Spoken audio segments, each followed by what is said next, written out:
இப்போ பாரு உருளைக்கிழங்கு வறுவல், உருளைக்கிழங்கு மசியல், உருளைக்கிழங்கு சாம்பார்னு சாப்பிட்ற ஆளா நீங்கள்? ஒரே ஒரு தடவை உருளைக்கிழங்கு தொக்கு என்னோடய ஸ்டைலில் இந்த மாதிரி ட்ரை பண்ணி பாருங்கள்.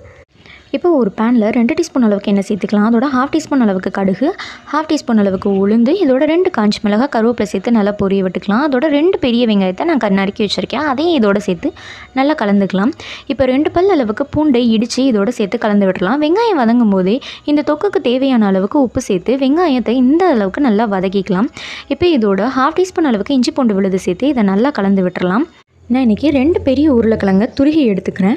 நான் ரொம்பவே பிஃபோராக உருளைக்கிழங்க துருகி எடுத்துட்டேன், அதனால் கலர் சேஞ்ச் ஆகிடுச்சு. நீங்கள் குக் பண்ணுறதுக்கு ஒரு 5 மினிட்ஸ் முன்னாடி உருளைக்கிழங்க துருகி எடுத்துக்கோங்க. இப்போ இதை நல்லா கலந்து விட்டுட்டு நான் இன்றைக்கி ஃப்ரெஷ்ஷான பட்டாணியை இதோடு சேர்ந்து நல்லா கலந்து விட்டுக்கிறேன். இப்போ இதோட 1/2 டீஸ்பூன் அளவுக்கு மஞ்சத்தூள், 1/2 டீஸ்பூன் அளவுக்கு வெறும் மிளகாய்த்தூள், 2 டீஸ்பூன் அளவுக்கு குழம்பு மிளகாய்த்தூள், 2 டீஸ்பூன் அளவுக்கு மல்லித்தூள் சேர்த்து இதை நல்லா கலந்து விட்டுக்கலாம். இப்போ தொக்குக்கு தேவையான அளவுக்கு தண்ணி சேர்த்துக்கலாம். நான் 1/2 கிளாஸ் அளவுக்கு தண்ணி சேர்த்துக்கிறேன்.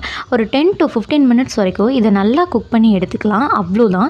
இந்த கன்சிஸ்டன்சிக்கு வந்தோன்னா நம்மளோட உருளைக்கிழங்கு தொக்கு ரெடி ஆயிடுச்சு. ஃபைனலாக மல்லித்தலை தூவி ஸ்டவ் ஆஃப் பண்ணிடலாம். ஒயிட் ரைஸ், சப்பாத்தி, தோசை இப்படி எல்லாத்துக்கும் இதோட காம்பினேஷன் ரொம்பவே சூப்பராக இருக்கும். ஜஸ்ட் ஒன்ஸ் இந்த மாதிரி ட்ரை பண்ணி பாருங்கள்.